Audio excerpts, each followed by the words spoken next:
I just remember, you know, I liked that show. I liked there were some morning shows that were like kid-oriented shows in Chicago that I used to watch. Like I would watch TV in the morning when I was eating breakfast before school, and then I would come home from school, and I would watch Speed Racer was on, like a rerun type thing. And by the way, when I was a kid, I'm talking about the 1970s.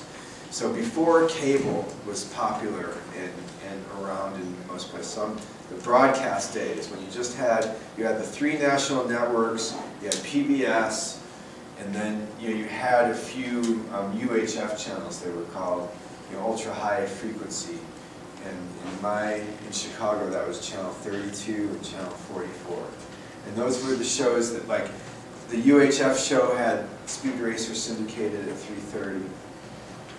Channel 44 sometimes had like professional wrestling and that sort of thing that I used to like to watch also. And then, so kid shows in the morning, like it would be like cartoons like Speed Racer and some other, and then, that was the time, that after school time was when the reruns of these 1960s and 50s shows were on. Like once in a while I would catch a little Leave It to Beaver, but I didn't like that too much. That would have been the 1950s shows, but the late 60s shows, I remember they were really intriguing to me. And I watched, sorry, it's singing me now. What's his name? Gilligan's Island, sorry, I was blanking on that name. Like, it took me so long to come up with that name, and I was having an emotional trauma because that show mattered to me a lot when I was a little kid. I loved that show. I think it's part of the reason why I grew up having this infatuation with tropical islands, why I want to live in Hawaii, because it just seems so nice hanging out around the lagoon. Gilligan's Island there, and I liked everybody. They seemed like a great group. I loved that show when I was a kid. Like, I remember watching that. There's something really nice about it. There's all the possibilities of things that could happen on an island. Yes. There were 5 or 6 people or whatever. Like the movie star, Marianne. Yes, well, that's what I'm saying. Anything could happen. And of course, I'm relying on you guys to know something about these names that I'm throwing out, just because even if you didn't grow up when I grew up, there's that shared cultural knowledge and history that we have because those reruns are so available. You guys might have grown up watching it on Nick at Night, that sort of thing. Is it Terry? Yes. Okay. There you go. I'm 2 for 2. I'll get you, Terry. Yeah. My question for you then is Munsters or Addams Family? Oh, that's a good question. And I like them both, but I definitely preferred the Addams Family. Me too. Yeah. The Munsters was warmer and safer, but the Addams Family was somehow more fun. It was way fun. Yeah, and it was sexier, certainly, too. Yeah. And I liked the Addams Family film remakes, too. I thought they were really fun. Yeah, I did too. I didn't watch them except fairly recently. But yeah, I liked them better than I thought I would. I was wary of them. I like how the Munster's daughter is this straight-laced. Yeah, I like that. Who's like She was totally like, opposite of their family. And everything was just accepted. My thing with the Addams Family was I did not understand why everybody was afraid of them. They seemed like such nice people to me. All of them. Everybody was terrified. Well, it kind of pre-guesses, I guess, a little bit the whole Harry Potter phenomenon where if you're not afraid of magic, you're okay, but the idea is everyone else is a muggle, But us in the know, we would like the Addams Family. Yeah, that's right. So there would be these reruns on the, so the 60s shows that I would watch would be Gilligan's Island, Brady Bunch, and the Dick Van Dyke Show, And they were interesting shows. I'll go back to in a little bit. I'm just trying to share a little bit highlights from my thinking, my cultural history of TV, and hopefully get you to reflect a little bit on your own. And then the shows that were on in prime time when I was a kid understand, in those days, in the broadcast, pre-cable days, it was sort of a bigger, TV shows were in a way a bigger deal because there was less variety for us to choose from, you know? And everybody, you wanted to watch TV, but there wasn't that much on. And when a new good show came on, everybody watched it. I mean, it was an exciting thing when a new show would launch. And I mean, I remember these shows launching when I was a kid that had become television classics, you know, from when I was like 12 or 13.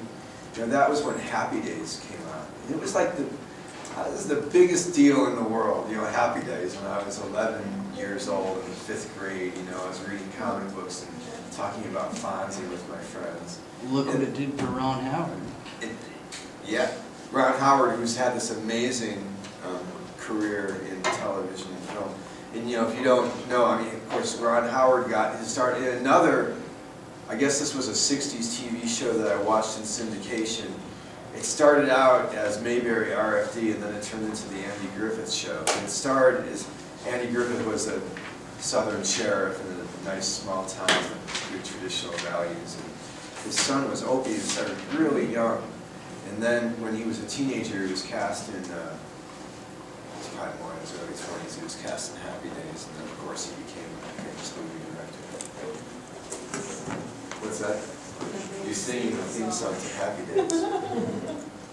So Happy Days was a huge big deal. Charlie's Angels was like a huge, when Charlie's Angels came out when I was in the 6th grade. And oh my God. You know, so concept of sexual awareness, you know, boys and girls were all discovering each other, and the girls were all getting their hair cut like Farrah Fawcett, and the boys, it was cool to like girls at that moment, and we were just all into Charlie's Angels, and we couldn't wait for, you know, the next episode of Charlie's Angels, and you know, talk about did they wear a bikini or something the next day. All the things that you're mentioning is all the shows that I grew up with. Yeah, I'm sure. There's just a lot of them. Right. And we all enjoyed a lot of the same things that you're mentioning. Yeah. And I'm focused, of course, on the sitcoms because they were such a dominant sort of genre when I was growing up, and they're one of the genres that we all share so much. But of course, a lot of other, I'm skipping some things that, you know, miniseries were big when I was in the 70s too. Again, it was before cable. Like when I was a kid, well, first let me preface this by saying one thing that I'm wanting to emphasize by talking about TV is the cultural element of television, and the way that TV is related to so many things. And the way that historically with television, it's not only was it a sort of the dominant medium that we spent our time with, but I would argue it was in many ways the dominant medium from which we got our ideas about the world. And it functioned in a way like a cultural forum where Americans debated and tried out new cultural mores and types of identities. And you see it so clearly when you look at the history of the family sitcom, when you realize, when you think about, for example, the evolution of gender roles, right? What it meant to be a man and what it meant to be a woman in 1950s TV shows compared to 1960s TV shows compared to 70s and 80s and 90s and today. It's like gender, you could just see how it's such an obvious sort of cultural map of our changing national ideas about gender. And you can see them getting played out and moved around with the history of TV. Gender stands out really strongly for me. Race stands out really strongly for me too. The idea that we figured out who we were and who the other was in our country, mainly by watching TV shows. Definitely, you know, when I was a kid, I grew up in an all-white neighborhood. It was religiously mixed. It was like half Jewish and half Catholic, and there was that kind of thing going on where these you know, and every time you change schools or something, like when you moved from grammar school to junior high school to high school, there was suddenly this new kind of mixing of these ethnic groups, and it was pretty interesting for me. But there were no black kids when I was in school. I didn't have any black friends at all. But in 1976, I think it was, again when I was 12 years old, the miniseries Roots came out. And it was like this national phenomenon where everybody learned about slavery. That was You that know? first time that movie came out? Yeah, yeah. It was based on the book by Alex Haley, where he did a genealogy of his family history, and he traced back the names and basically what happened. And they made it into this, it was a mega blockbuster miniseries. The whole country watched Roots for a few weeks, and it was like a big deal. Because I remember doing that, but I wasn't born yet, but I remember I sat down with my mom and my brother and watched it over, like while it was on TV over, and I just assumed that was when it had come out or whatever, but I guess. Well, when do you wasn't. think that was that you watched it? I was probably 10, maybe younger or something like that. Huh. They must have played it again somehow, because it definitely came out when I was in the 6th grade. But my mom made a huge deal about it and recorded it all on tapes and everything, and so that's why I assumed it was. Yeah. That's when it would come out. And it was pretty damn good. I remember Yeah. it being really good and really compelling and really educative for a lot of people. What I want to tell you next. So let me pause here for a minute, and well, I'll keep going with my cultural history, and I'll throw it back at you guys. So, grammar school, Charlie's Angels, Happy Days. I mean, I remember just watching TV in the morning before school, coming home, watching cartoons, going out at some point to play around with my friends, like when the news was on. You know, we'd meet in the street and play street hockey or something like that. And then it would be like these primetime shows from 7 to 9, 7 to 10. And then I had a TV in my room, and I would often fall asleep watching The Honeymooners. I have a really distinct memory of that, which was a really, really good 1950s TV show that would be on at like 10:30 at night when I was in grammar school. It's just like an enormous, and like looking back at it now, like just saying that to you guys, I'm just stunned by how much TV I used to watch. You know? Amazing. And then I don't remember what I watched in high school. The hell was on in high school? I think. Yeah, the one that came out when I was in college, and it was one of the. You know, when you're in college students tend to watch the least amount of TV. I remember my first year of college, Cheers made its debut, and some of my friends were watching Cheers, and I sometimes watched Cheers with them. But I remember like not watching a lot of TV. But then I remember the Wonder Years came out, like when I was in school, and I started watching that. Oh, and then like Midnight, what was it? That show with Demi Moore's ex-husband. Moonlighting, thank you. Moonlighting. Oh, and then Moonlighting was one that we really liked, and then the Chicago Hill Street Blues. Thank you. You're better at this than I am. That was a really good show, Hill Street Blues. And then, you ever watch Crime Story? Crime Story came. The TV shows. All right, there's just so much to say about TV. So this is what happened. This is part of what happened. So, well, TV shows just started getting better and better. Like, they were always good, but they were sort of, you know, at the beginning, when it was a new medium, it was a broadcast medium, it was so public, everybody was so afraid of offending anybody, that the television was kept so it was sort of would appeal to the lowest common denominator, was the way that people used to phrase it. Things that would just be totally, things that won't risk offending somebody, sometimes can be also unable to do anything challenging or interesting, you know? And although I would make the argument that the shows in the 50s did present challenges and there were interesting things going on, but I just do feel also like there was this evolution of shows getting more and more interesting. So at the time of like Hill Street Blues, the show got more complicated, and it was dealing with more adult themes, and then more sort of, they innovated this kind of handheld camera device in a cop show, and there was a lot of characters interacting, and then that led to Crime Story, which was it only had 2 years, but it was just a really good TV show. And then around that time, David Lynch came along and did Twin Peaks. And it was just like there had never been a TV show like Twin Peaks before. And it showed the possibility of television actually doing something really complex and interesting. And, you know, TV can actually, we're used to, and I know you had your hand up, but I'm going to roll. TV, we're used to thinking cinema is art and TV is trash culture. Because more thought and work gets put into cinema. You know, a movie costs more to make than a television show, and you know, it's on a bigger screen, and you know, it's just historically had more cultural cachet than TV. But it isn't necessarily so, you know what I mean? And TV as a medium has the ability to do certain things actually that cinema can't do. And one thing that TV can do better than cinema is explore character, because TV can go on for so long. You know what I mean? I think Twin Peaks really showed that in The Sopranos, oh my God, really showed that. Because you could, you know, I mean, The Godfather, the first 2 movies were absolutely great, you know, but what do you got there, 4.5 hours of cinema? You know, how many hours is The Sopranos?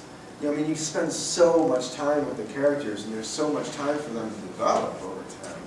You know, to get to know them, that sort of thing. And of course, when cable started getting popular in the 80s, then that created the opportunity for television to do things that it wasn't doing before, because it didn't have to worry about, oh, kids could watch it. Because once it's cable, it's then you're subscribing, and it's HBO, and you gotta pay a fee, and you could lock the kids out of it, and then you had Sex and the City and The Sopranos, and then the quality of TV everywhere rose. And now even on broadcast, there's amazing, there's just so many amazing shows. You know, 30 Rock comes to mind for me. The writing in 30 Rock. Have you ever seen the blog that says that 30 Rock is just a rip-off of the Muppets show? I have never heard that. I have never thought of that even. Is it true, do you suppose? Is it possible? I think your water bottle is leaking. Thank you. For a minute there, I thought maybe I spilled something. Now I see there's like a leg that's slowly migrating toward your notebook. I'll put it over here, or soon I'll knock it over.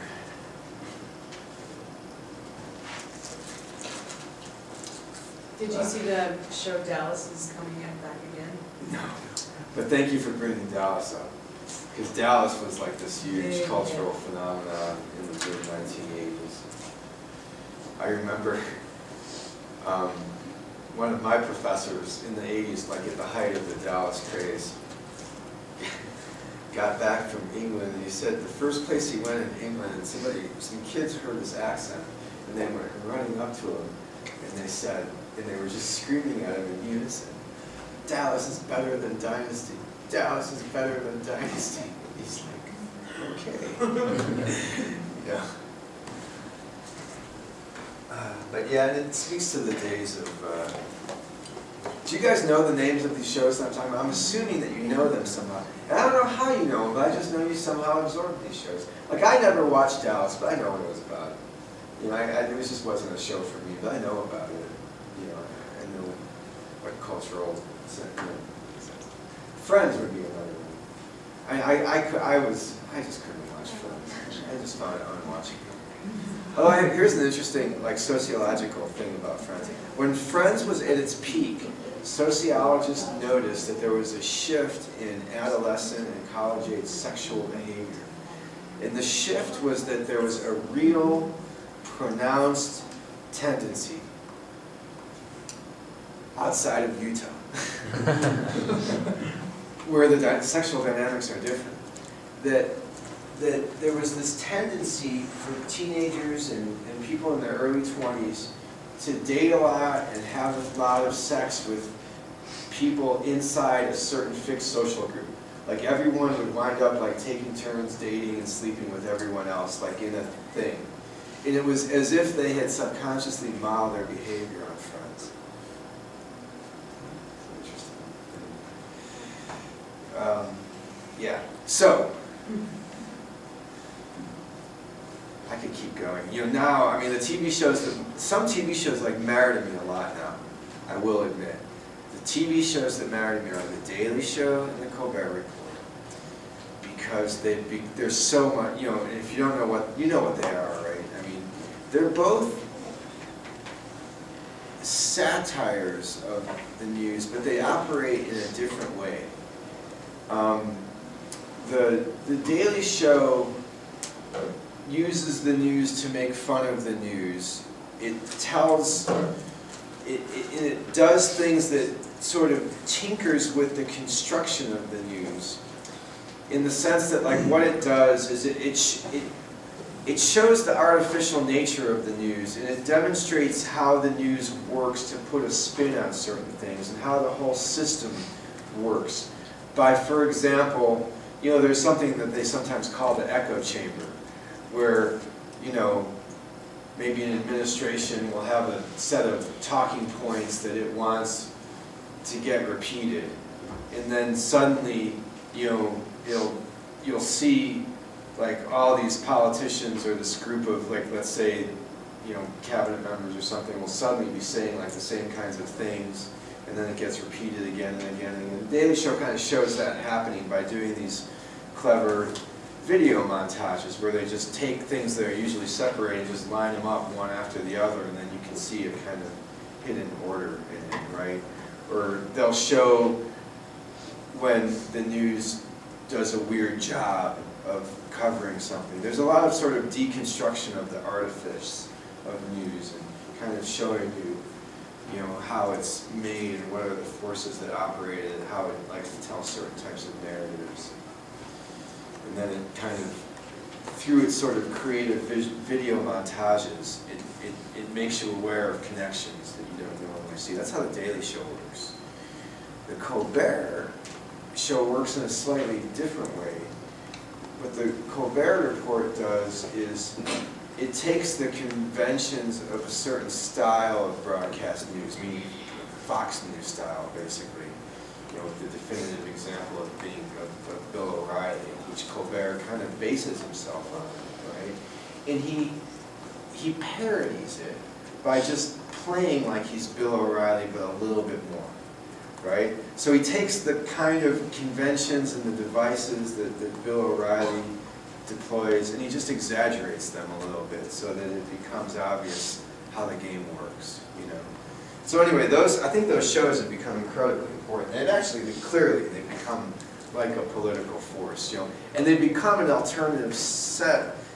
They become an alternative source of news for people. A significant amount of people get their news from the Daily Show and the Colbert Report, which Jon Stewart sometimes talks about, and what a bad thing that is. But you can do worse. Say that. And then South Park has become incredibly important to me. I just can't believe how good it is and how clever it is. The level of satire and the speed of the turnaround of the show, how timely it is. You know, when they're putting out,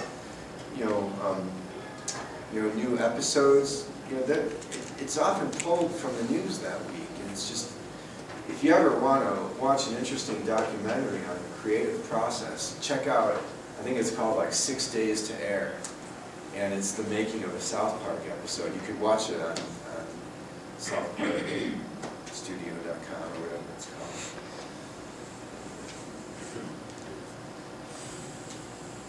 So I grew up watching a lot of TV, and then I became a media studies professor, so be careful or that could happen to you if you watch too much television.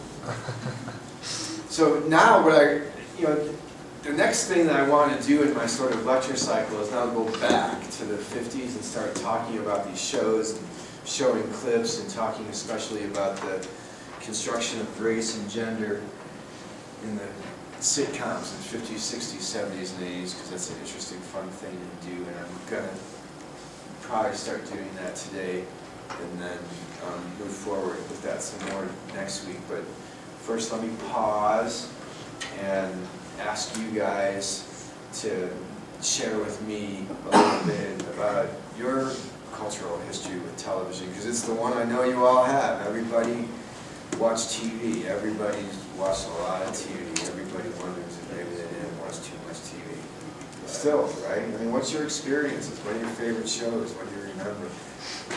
One thing that really jumps out for me was when I was 9, it was 1980, and Select TV and HBO came out, which was your first cable shows.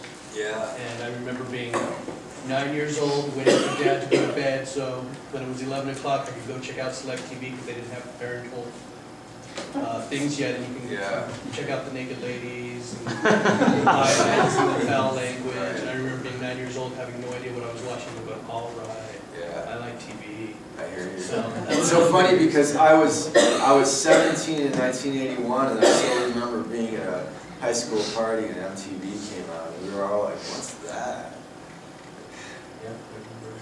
I just remember when I was 12 and my parents finally got cable for the first time because we were really poor, and then all of a sudden, like, my dad got a new job, we had money for cable, and watching ESPN for the first time and realizing that for a living, I could actually talk about sports and make money doing it. And that was what made me want to go into sports broadcasting. Yeah. So So ESPN demonstrated that there was more of a market for the cultural consumption of sports than even was being met, despite how much content there was on regular broadcast TV and in magazines. There was a hunger for so much more. Right. And that would have been what year? For me, 1998. 98 was when you got cable. Yeah. How old are you? I'm 25 right now. Okay, who else has got one? Yeah.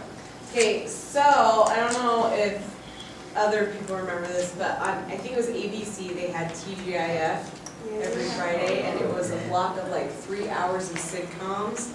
And my siblings and I, it was like our bonding time. Our parents would get us pizza, they'd go out to dinner, and we'd sit there and watch TGIF. Cute. What were the shows? What was it? Boy Meets World, Full House. Family Matters. Yeah, like good family, wholesome shows. They were all Family Matters, was that the one with Purple. I didn't watch any of those. I don't know any of those shows. We're starting to get the cultural difference. I know. Oh, it's all good. It's all good. I totally watched forgot. those either, but I recognize them because my kids watched them. Yeah. I've heard of all of them. But I mean, we would like watch the clock and we'd be like, oh my gosh, it's TGIF. We'd all grab our pillows and. It's cute. And television can be very communal. There is a strong sense that it replaced the hearth. It's the thing that we all gather around.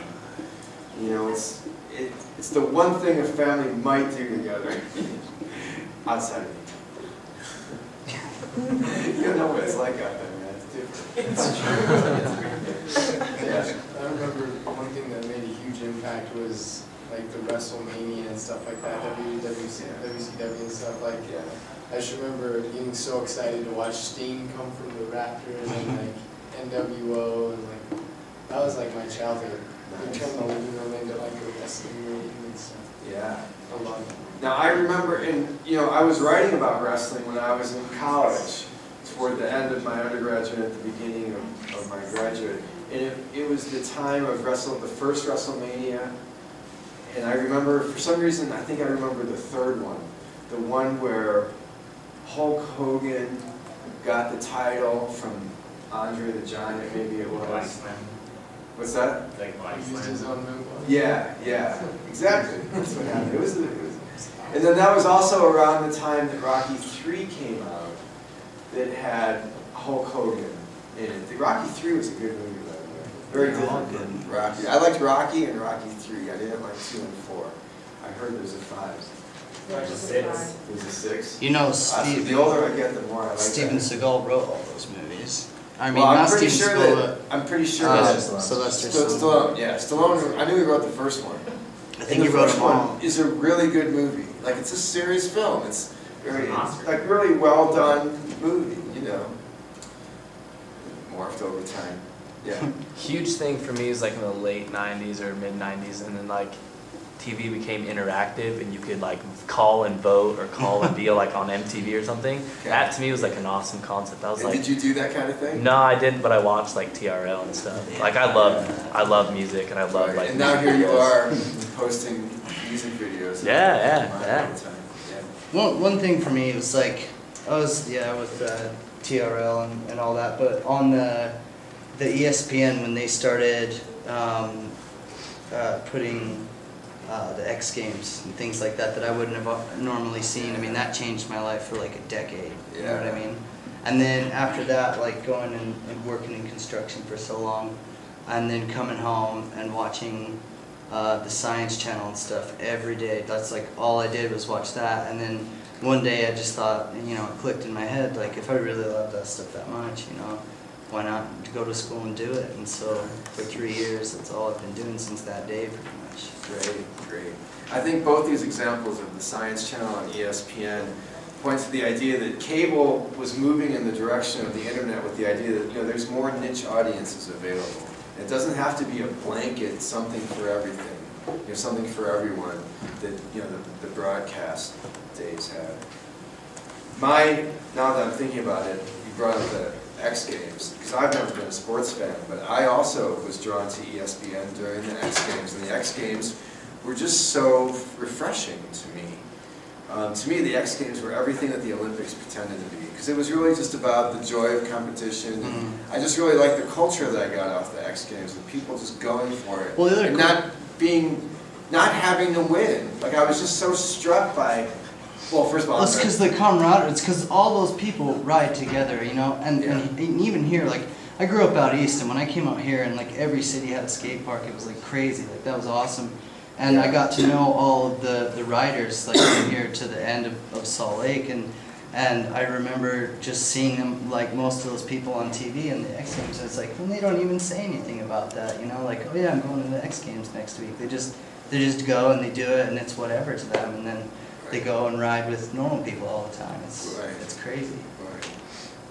And there's a positivity to it. You know, when I think about the commercial television coverage of the Olympics, it just makes me want to puke, because it's so mean. Yeah. You know what I mean? And all they care about is how many medals did the Americans win, and that's not what the Olympics is supposed to be. Really, but you contrast it to the X Games, and you can see when one guy's competing in the pike, all of his competitors are up watching, clapping for him, cheering him on. You know, and that's why the sports progress as much as they do. Like things that when the Dave Mirra video game came out, things that you could do in that video game that we would all sit around and think no one will ever be able to do that. Like, it just defies the laws of physics. It has surpassed that, and the reason that it surpasses that level is because of that. That it's not a competition all the time. That people don't go just to show other people up. Everybody goes and gives props to people, and then that gives them more courage and encouragement to go higher, do more, and to do things that they normally wouldn't do, you know? Like, it's a feeding ground for progression. Yeah. You know, sort of a counterintuitive example, too, of a critique that you often hear of television and video games is that, well, if the kids are watching TV and playing video games, then they're not outside exercising. You know, it's all rotting their bodies. But really, that's an example of television and video games and a sport interacting and bringing everything up, including the sport. For sure. Yeah. Good. What's yours? Two things kind of come to mind. First, speak up because you're on camera. Okay. First of all, I didn't watch a ton of shows back in the day, but the two that I can remember are Simpsons and Seinfeld. Yeah, thank you for bringing those up. What was I thinking? The Simpsons was actually like a classic that me and my brother would always watch, and I remember my parents always telling us that we shouldn't watch it. Yeah. And so one time we challenged my kid, Dad, if you watch this episode of Simpsons with us and you don't laugh once, I'll never watch it again. I did that to my grandma. And since then, we'd watch it every Sunday with us. And good. So that kind of started it off. But the last 2 years, actually, I found that once I got married, that I've gotten friends that are, hey, check out this show, check out this show. And I've been able to blow through 4 or 5 seasons, and actually, like you said, get to know the characters, and you can see them develop over time. Right. And just start watching all these different shows and be able to enjoy it more than a movie or something. Right. And I love it when, like, there's a good show that everyone's talking about, and then I get to watch at least a whole season of it all in one night on Hulu or something. Yeah. You know, I did that with Mad Men, and that was well worth it. What an excellent show that is. What's your name back there again? Valerie. Valerie. I was just going to say, like, Netflix and Hulu have changed television because you don't have time, so you watch, like, seasons throughout. And DVRs, too. Speaking of Seinfeld, though, Jason Alexander played George Costanza speaking at UVU for free on the 28th. I saw him at the poker tour. He's What? Yeah. Jason Alexander is coming to UVU? Yeah, that's crazy. For free. On the 28th? On the 28th. Of February? Of February. Are there tickets? Yeah. There's a poster There's out a huge on the- poster. just as you get in. Tickets? I think it's, I I don't don't just know. go to the ballroom, it's just in the ballroom. Yeah, it's Show just, up. You just will. During the day? 7 at night? Yep. 7 Yeah. to 9 at Oh night? my I saw gosh, that and I there's so like many backpedaled. people I was like, what? amazing. I saw him on the poker tour go in and he sits at this table and plays and he had I think he had a straight and the other guy had a royal flush, so wiped him out, took all his chips in one sitting. And he stood up and threw the chair back and he was like, I don't need any of you people. I'm George. I'm beloved in countries all over the world. You suck, blah, blah, blah. He's like, all these people, all this stuff. It was hilarious. It was so funny. Was he being funny or was he being No, he was for real. He was being Yeah. They say that the George Costanza character was based on Larry David. Yeah, I could see that. Yeah. You ever watch the Curb Your Enthusiasm? That show's hilarious. The creator of Seinfeld, along with Seinfeld, is Larry David. Have you seen his movie Whatever Works? Yes. I liked that movie. Me too. I thought that was good. Yeah, it was very good. That now whatever I think that was a Woody Allen movie, wasn't it? I don't know. I I think it thought was that Woody was Allen. when I first It was the saw one where he him. has the relationship with the younger woman. Yeah. So I thought Very he was Woody Allen until I read it, and then I realized too he was, and then I realized how he was involved with Seinfeld and all that, and I had They're similar kinds of guys. Yeah. It was perfect for him. Yeah. So what other good TV stories have we got for us? I remember a huge thing when I was growing up was like the difference between Disney and Nickelodeon. Like you're one or the other, and until like Did the ages bad 10 girls to hang 12. out at Nickelodeon? Yeah, and like, Nickelodeon was racy. I don't know, like the ages like 10 to 12, you kind of would make your switch from like Nickelodeon to Disney because it was like Lizzie McGuire and like those kind of shows. So I remember that was huge. Like you went to someone's house and they were a Disney person, so you'd only have to watch Disney there. Like when people came to my house, we would watch Nick, and then we transferred to Disney. You know what I mean? Yeah. So that was huge during my era. I'm sorry, but Disney was like a free breeding ground for future sluts. Like, Yeah, for sure. Bad girls For were sure. getting all princessified or what? anything that comes out of Disney is just like, all the girls are like, they're trying to do sweet little things that. Now, are you It's you're being not talking about sexually anime, suppressed. You're talking about like live action shows now? Yeah. And what would be? Well, like they had the Mickey Mouse Club that That's like what did it right everybody there. belonged to. Jessica, I think. Oh Jessica yeah, I Simpson. see. And Britney Spears and Justin Timberlake. So actually being on the TV Ryan show, Gosling's yeah. on it too. Watching the Really? TV show. And then today you have Miley Cyrus who was all sweet and innocent, now she's crazy. I don't know. I'm trying to picture it. Hollywood is forever difficult to teach a child.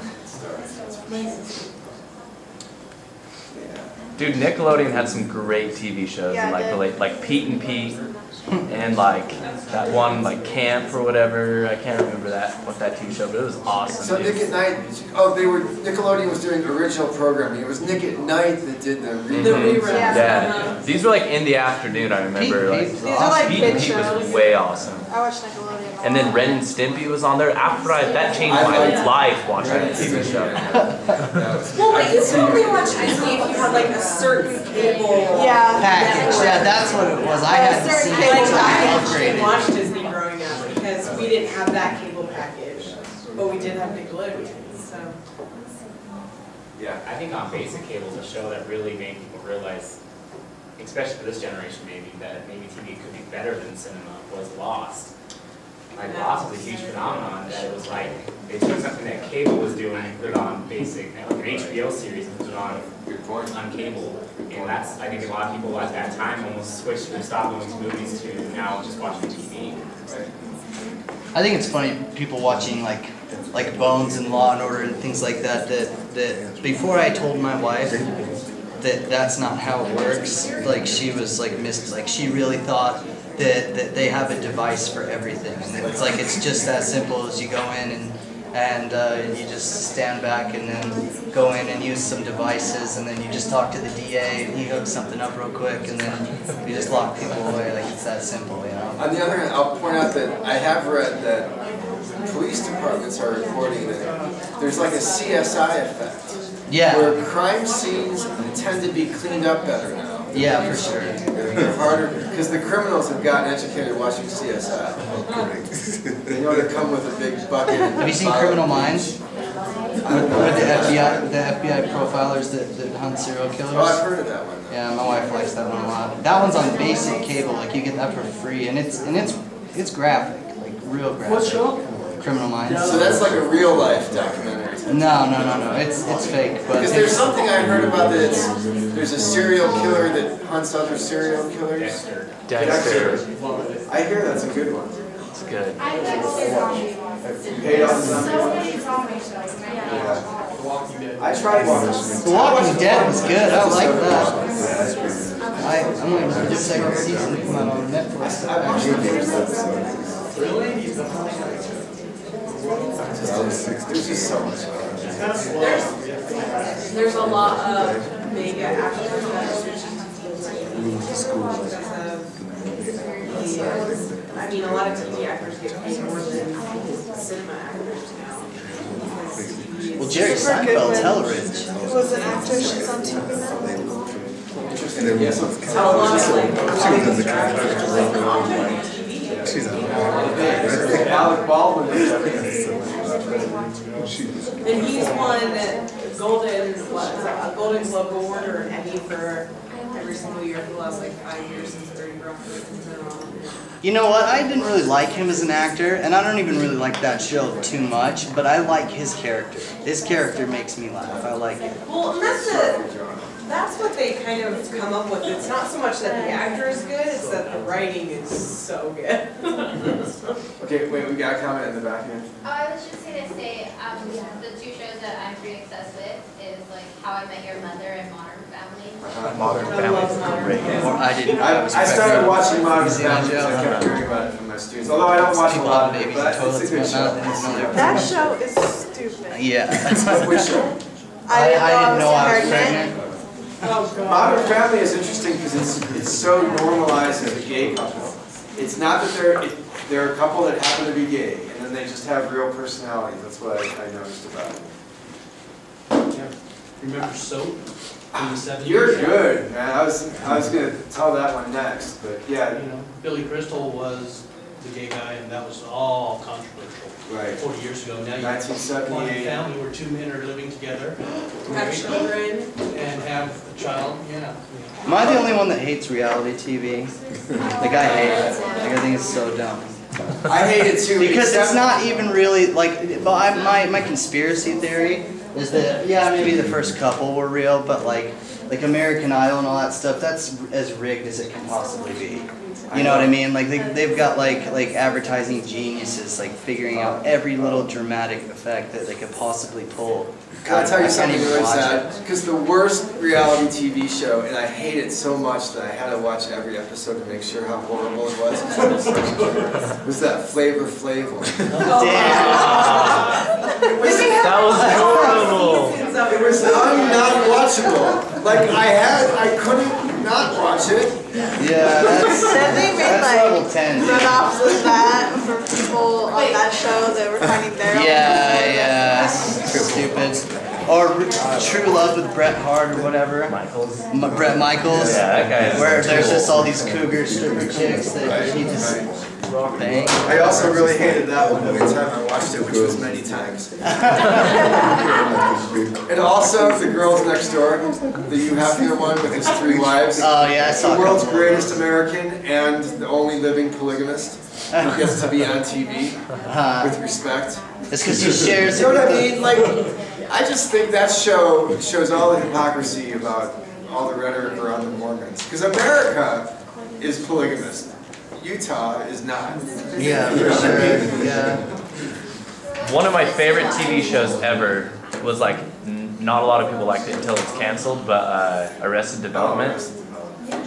Did you ever watch It's one of the these Beat ones Show? that just, the audience demanded that it come back, and it's coming back somehow, they're making Next a movie year. or something? Yeah, they're making 6 episodes in a movie. Yeah. Have you ever seen Titus? Titus? Yeah. I love Titus, I yeah. can see you like Christopher Titus is You're like hilarious. Titus. Yeah. So being Hispanic, I grew up watching like novelas, like those are like a big part of our culture. Yeah. I sometimes watch them even though I don't speak any Spanish, and I love them. The chicks are hotter. It's just so steamy. They're incredible. Like especially back when I used to eat meat, and I'd go into like a Mexican restaurant and order some tacos, and I'd be hanging out, and all the Mexicans are watching some Mexican soap opera, and I'd be like, I just couldn't take my eyes away from it. It was just incredible. Yeah, I know that they're really popular. Yeah, they make them for like younger people too, like teenage ones and. They're more than popular, like they're I've super, got super, their subtitles so I can find out what's going on.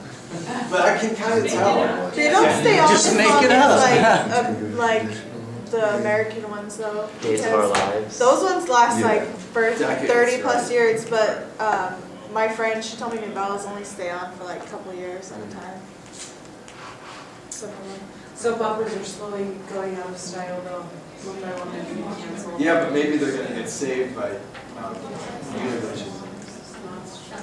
I used to watch. I always used to remember my grandma saying, my story's on, my story's on. That stuff, I don't pull my eyes out. Alright, so I think what I'm just going to do is, this was a fun little talk, not particularly systematic, but hopefully we've reflected on our television experiences. If your blogs are at all related, I would encourage you to write a blog on TV during this next week or two while we're talking about TV.